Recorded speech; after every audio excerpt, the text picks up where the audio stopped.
চাঁদা না দেওয়ায় বিএনপি নেতার হাত পা ভেঙে দিলেন ছাত্রদল নেতা। লক্ষ্মীপুরে চাঁদা না দেওয়ায় এক বিএনপি কর্মীকে হত্যার অভিযোগে মামলা দায়েরের 3 দিনেও গ্রেফতার হয়নি কেউ। বরগুনার পাথরঘাটায় ছাত্রদলের প্রতিষ্ঠা বার্ষিকীর অনুষ্ঠান থেকে ফেরার পথে যুব দলের এক নেতাকে পায়ের রগ কেটে হত্যা করা হয়েছে। আসসালামু আলাইকুম ওয়া রাহমাতুল্লাহ। সুপ্রিয় দর্শক, আজকের ভিডিওতে আলোচনা করব চাঁদা না দেওয়ায় ব্যবসায়ীর হাতের রগ কেটে নিল বিএনপি কর্মী। তো দর্শক, কোথায় এই ঘটনা ঘটেছে আপনারা স্ক্রিনে দেখতে পাচ্ছেন।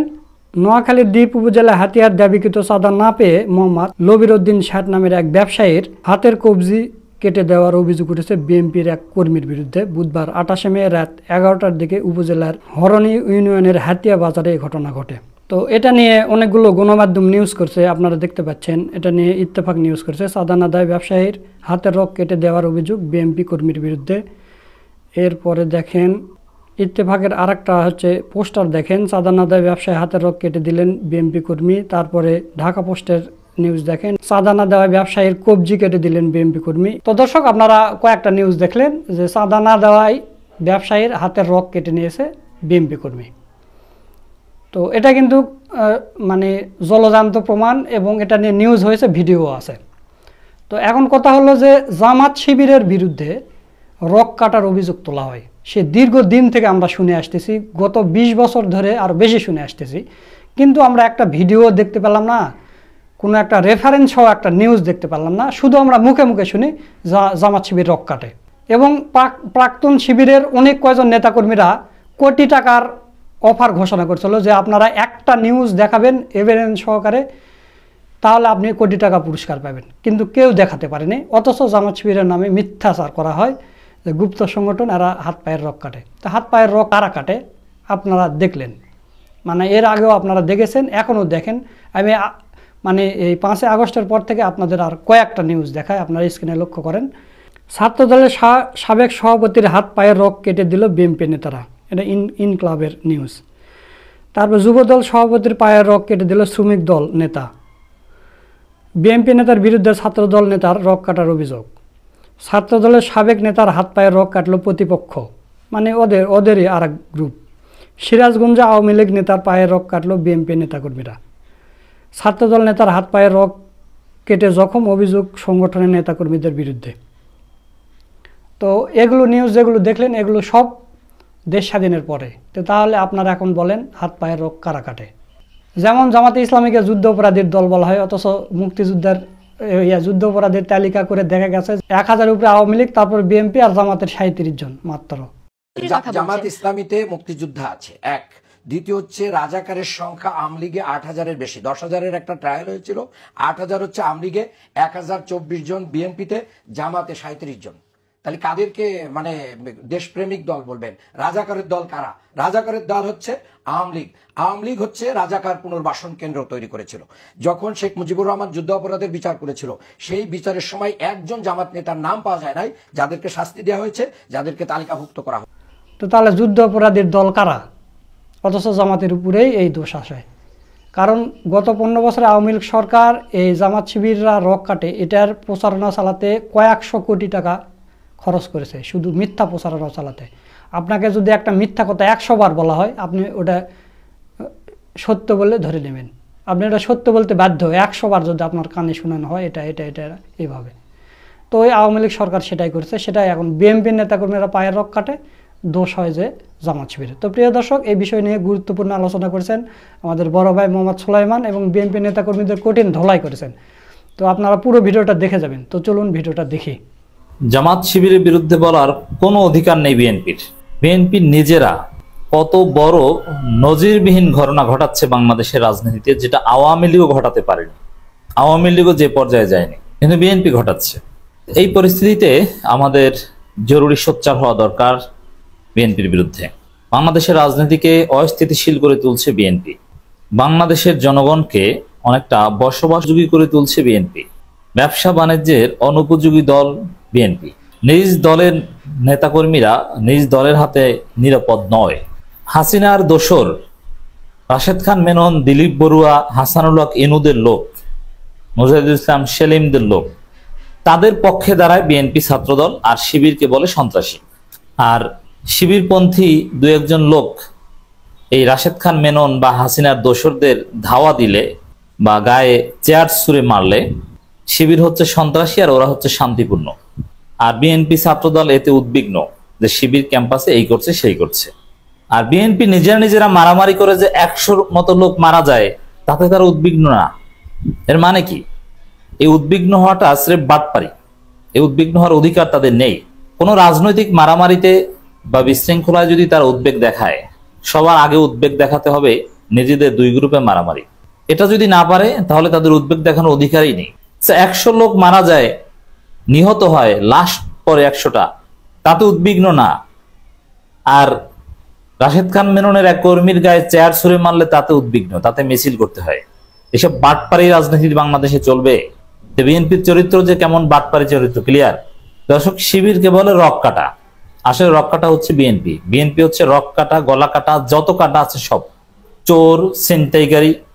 আপনারা দেখেছেন যে আইসক্রিম বিক্রেতাকে থাপ্পড় দেয় যুবদল নেতা, কি হ্যাডম, সামনে যাকে পায় তাকেই থাপড়ায়। এই অমানবিক, এই সাপ্রি, এই স্যাসরাদের দল হচ্ছে বিএনপি। দর্শক, খবর দেখেন কি ঘটিয়েছে। কোন মুখে জামাত শিবিরের বিরুদ্ধে উদ্বেগ জানায়, জামাত শিবির কার্যক্রমে উদ্বেগ জানায়, কোন মুখে? এরা কারা একটু দেখেন, চিনে নিন। চাঁদা না দেয় ব্যবসায়ীর হাতের রক কেটে দিলেন বিএনপি কর্মী। আচ্ছা, ইদানিং আপনারা দেখেছেন যে শিবির কখনো কারো রক কাটেন, এটা অ্যাবসলিউটলি মিথ্যা কথা। কিন্তু ইদানিং সত্যি সত্যি আপনারা গণমাধ্যমে দেখছেন যে বিএনপি অমুকের রক কাটছে, তমুকের রক কাটছে। এর কারণটা কি? বিএনপি কেন প্রচুর পরিমাণে রক কাটছে? চট্টগ্রাম অঞ্চলে বিভিন্ন জায়গায়, বিশেষ করে চট্টগ্রাম অঞ্চলে এটা বেশি, যে বিএনপি নিজেদের দুই গ্রুপে একজন আরেকজন রক কাটে এবং হত্যা করলেও আগে রক কাটে। বিএনপির এই রক কেটে দেওয়ার অর্থ হচ্ছে বা তাৎপর্য হচ্ছে যাতে জামাত শিবিরের উপর দায় চাপিয়ে দেওয়া যায়, নিজেরা মারবে, তারা বেঁচে যাবে, যে না না আমরা তো এটা করিনি, রক কাটছে, এটা তো জামাত শিবির করছে। কিন্তু এটা তো সম্ভব হয় না, ডিজিটাল যুগ। এটা যদি 2006 সাল 7 সাল হতো, যখন বাংলাদেশে এরকম ডিজিটাল ছিল না, তাহলে চাপিয়ে দেওয়া যেত। মজার বিষয়, বাংলাদেশে সাবমেরিন কেবল দিবে, এটাকে খালাদা জিয়া ভেবেছিল এটা কি নাকি, অথচ এই সাবমেরিন কেবল হচ্ছে সমুদ্রের নিচ থেকে তার ফ্রি দিতে চেয়েছিল, যে তারের মাধ্যমে বাংলাদেশে ইন্টারনেট আসবে। তো বিএনপির লোকজন ভেবেছিল যে এই সাবমেরিন কেবল আবার কি নাকি, এটা দিয়ে আবার মানুষ মারে কিনা, যুদ্ধ হয় কিনা। সাবমেরিন বলতে বুঝেছিল এই সাবমেরিন যুদ্ধ জাহাজ। এই অফার গ্রহণ করেনি। পরবর্তীতে অসংখ্য কোটি টাকা দিয়ে সেই সাবমেরিন কেবল এখন আনতে হয়েছে। এখন আবার ডক্টর ইউনূস খুব সহজে স্টারলিংক এনে দিয়েছে, ইন্টারনেটের সর্বোচ্চ ভার্সন, হাই স্পিড ইন্টারনেট, যে ইন্টারনেট বন্ধ করা যায় না, স্যাটেলাইট ভিত্তিক ইন্টারনেট। এখন এটাও নাকি আবার কাউকে সুবিধা দেওয়ার জন্য, এটাকেও সন্দেহ করেছে মির্জা আব্বাস। এর মানে এই যে ওয়াইফাই ছিল না, ভালো ছিল, মির্জা আব্বাস বলছেন। আপনি চিন্তা করেছেন এরা কতটা পশ্চাৎপদ? ওয়াইফাই ছিল না, ভালো ছিল, সন্দেহের চোখে দেখে ইন্টারনেটের বিরোধিতা করছে। মানে এরা কতটা মাথা মোটা এবং অশিক্ষিতদের দল এই বিএনপি। এরা স্টারলিংকে বোঝে না, সাবমেরিন কেবলও বোঝে না। এরা চাঁদা না দেয় ব্যবসায়ীর রক কেটে দিলেও বিএনপি কর্মী। এই হচ্ছে বিএনপির অবস্থা। এখন তথ্য প্রযুক্তি না, এখন তো ওয়াইফাই আছে। মির্জা আব্বাস ওয়াইফাই চান না, কিন্তু ওয়াইফাই আছে, সবকিছু ভিডিও হয়, সব জায়গায় সিসিটিভি ক্যামেরা। অতএব ওই শিবিরের উপর দায় চাপানো যায় না, ধরা পড়ে। রক কেটেছে যাতে দায় চাপানো যায় জামাত শিবিরের উপর, কিন্তু গণমাধ্যমের খবর যে এটা বিএনপি কর্মী। দর্শক, এরকম অনেক খবর আরো দেখেন, এই একসাথে একই দিনে অনেকগুলো খবর, এই চাঁদা রক কাটার এই খবরের সাথে সাথে একই দিনের খবর। চট্টগ্রাম কর্ণফুলীতে চোরাই তেল নিয়ে সংঘর্ষ, বিএনপি নেতা সহ আটক 4। মানে বিএনপি এখন প্রতিনিয়ত আটক হয়, মার খায়, গ্রেপ্তার হয়, পিটানো খায়। স্বেচ্ছাসেবক দলের নেতাকে পিটিয়ে পাছা লাল করে দেয় সেনাবাহিনী। নারায়ণগঞ্জে কোরবানির হাটের শিডিউল নিয়ে দুপক্ষের মারামারি, বিএনপি নেতা সহ আহত 20। মানে যত আকাম বাংলাদেশের সবকিছুর সাথে জড়িত বিএনপি। তো ক্ষমতা আসার আগে এই অবস্থার, ক্ষমতা আসলে যারা কি করবে একটু চিন্তা করুন। কুড়িগ্রামে পশুরহাটে চাঁদাবাজি মামলায় বিএনপির আহ্বায়ক গ্রেপ্তার, পরে জামিন। বিএনপির আহ্বায়ক গ্রেপ্তার হয়, মানে দলীয় ভাবে, সাংগঠনিক ভাবে বিএনপি এখন চাঁদাবাজি করছে, সন্ত্রাসী করছে, লুটপাট করছে। এবং এই যে দুই গ্রুপে মারামারি, যেখানে সালাউদ্দিন আহমেদ নিজে এখন শেখ হাসিনার কেশিয়ার এসালাম গ্রুপের দায়িত্ব নিয়েছেন, তার ছেলে দেখভাল করছে, এখন তো বোঝাই যায়। এবং তারেক রহমানের সাথে বৈঠক করেছে। এর মানে তারেক রহমান থেকে শুরু করে বিএনপি সাংগঠনিক ভাবে এখন একটা লুটপাটকারী দুর্বৃত্তদের একটা দলে পরিণত হয়েছে, কালো টাকার দলে পরিণত হয়েছে। সামনে মনোনয়ন বাণিজ্য কত প্রকার কি কি সেটা দেখা যাবে। কক্সবাজারে ঘুষ লেনদেনের সময় হাতে নাতে বিএনপি নেতা আটক। বাস্তবে যে ঘটনা ঘটে তার 1000টা ঘটনা ঘটলে তার মধ্যে 2টা পত্রিকায় আসে। তা আমরা যা বলছি তার চাইতে কয়েক হাজার গুণ বেশি ঘটনা প্রতিনিয়ত ঘটে, পত্রিকায় কিন্তু আসে না, ধরা পড়ে না।